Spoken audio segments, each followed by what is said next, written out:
pick up the mic, too, during these press conferences. It was a good win. I mean, 3-0, anytime you beat an RMAC team 3-0. And on film, Colorado Christian, it was the first match against Colorado School of Mines, and they didn't look great, but they played a lot better in our gym.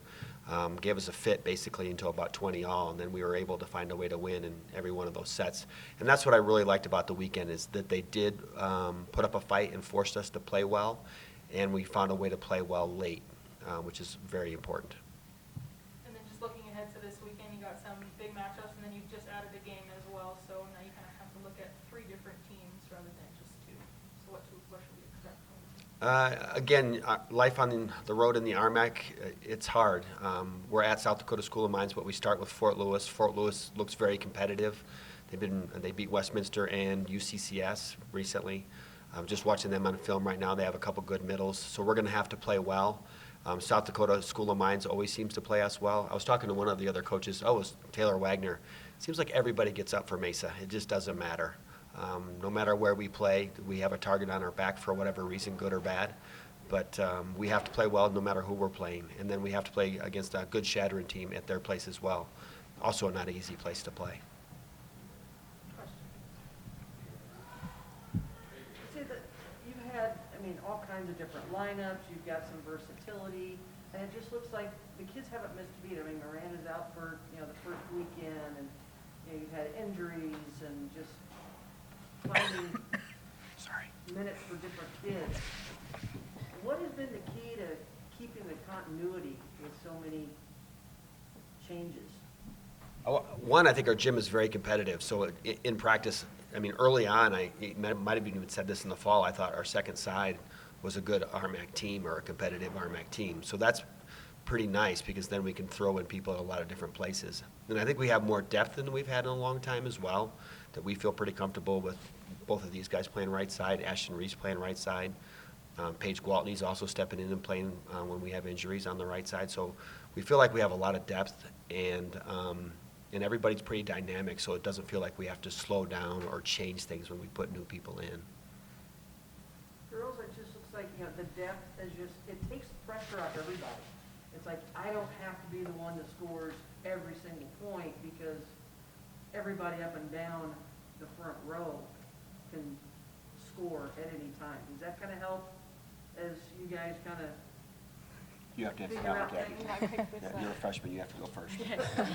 So just like with everyone being so versatile and so dynamic, it creates depth on the team. So just when you get the chance to play, you make the best out of your opportunity, and just that you're not the only one out there. You have 2 other people in the front row right there, just trying to do the same thing as you, make the best out of their opportunity. Yeah, for sure. It's different now because compared to last year, it felt like we relied a lot on the middles. And then this year, the middles are definitely stepping up as well. But this year it's easier because everyone's able to put in a piece or put in their part. And so it makes it a lot easier to play together, for sure. I'm saying your setters are, it's one of those things where it's okay, I'm going to push it to the right side. We're going to go outside. Let's go middle. And it just looks like, the setters have a good feel for who's going to be hot at any one time. Can you just kind of see the connections with the setters early on? Yeah, I feel like during warm-ups and stuff, they know who's hot, and during the games and stuff, they know if you get a kill, give them the ball again because they'll probably get another one. And even if you don't get a kill, we have 2 other really good options to push, and it's not so stressful because you have a lot of options for the setters. I agree with what she says as well. Concur. What would you rather get? Would you rather get a stuff block, or would you rather get a kill off somebody's face or through a block? Knock somebody off their feet with a kill. I think both sound amazing, but granted, as a right side, you would probably want more of a stuff block because it gives it hires up or that's not the word, but it gives morale to the team. It makes the team just that much more hype up. And then kills to the face, you don't really want to take someone out at the same time because I know for myself after having concussion, it's not pretty. It's not fun at all. For me, I'd rather get a kill off of someone's face. I feel like it's way more fun to hit the ball really hard. Couple fun stories. One, she was playing just triples as we were warming up during her tryout when she came as a high school kid, and she didn't hit a kid in the face, but she hit Allison Smith, one of our former outsides, hard in the leg. And at that point, we knew the tryout was over. We knew we wanted Maranda on our team, so I think we shut it down at that point, right? We didn't do anything else. And then Gabby, I think she missed her first 2 swings in her tryout, but she hit them hard. She hit them really hard, and that was enough. She's fearless. She goes up there and swings, and so we like both of these guys. Obviously, we love the stuff blocks, but both of these two have hammers. How do you get warmed up? Coach kind of alluded to it earlier, just being kind of having a target on your back, and now you guys have yet to lose a game this season, and now you're going into the weekend. Do you feel like that's the case, especially being undefeated, that a lot of teams are just going to gun for you, and they're going to play 10 times harder and better to get that loss on your record? You probably didn't think about it until you mentioned it, Aaron. No, I totally agree. I think it's definitely like, because I remember last year we had started 3-0, maybe 4-0 at some point. I remember what we did this week. But the target, yes, for sure, because I know this last game I felt especially targeted with the amount of times that one girl blocked me. But I mean, props to her, obviously, but I would rather that not happen, so I'm going to work harder and make sure that doesn't occur as easily this time. I feel like just coming in like the new season and like everyone hasn't been able to play since like last year. Everyone's just like more eager to go and like do their best. So I feel like playing anyone, they'll have a target on their back, but especially if a team's doing good like we are, we'll have like an even bigger target on our back. So just doing the best we can. I'm just curious, going into that third set, and you guys are already up 2-0, does the mindset change? Do you guys purposefully go in? I mean, you want to try hard, obviously, every time, but is there kind of a mindset knowing you have a lead? Or no? It's not like a mindset change. Like you want to go in and get it done as fast as possible to like do the best you can and like go in and go hard to get out.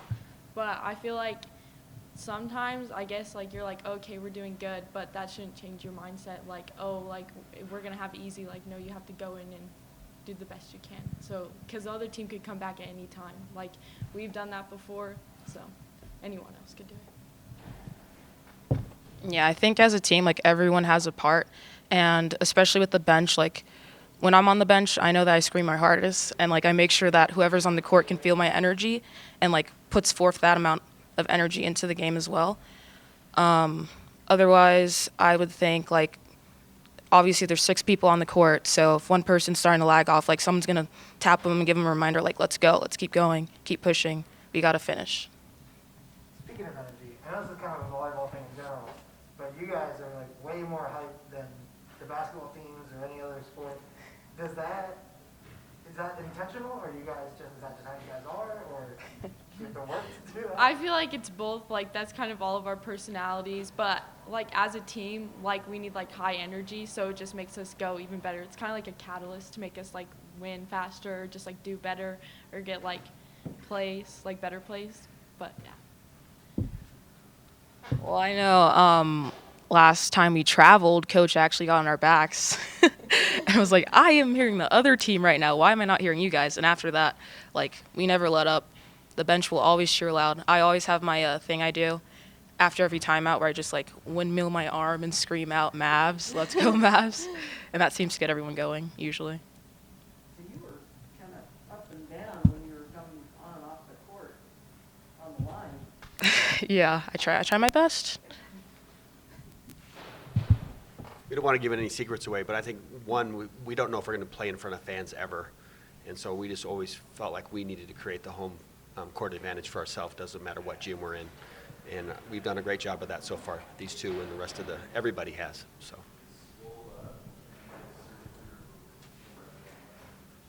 Okay, question of the week. We'll go with this one.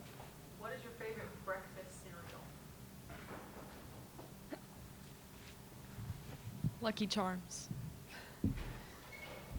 Can I answer with 2? Like my grown-up cereal and like my kid's cereal. Okay. So I would say oatmeal squares by Quaker, and then the other one would be, right now it's Fruit Loops.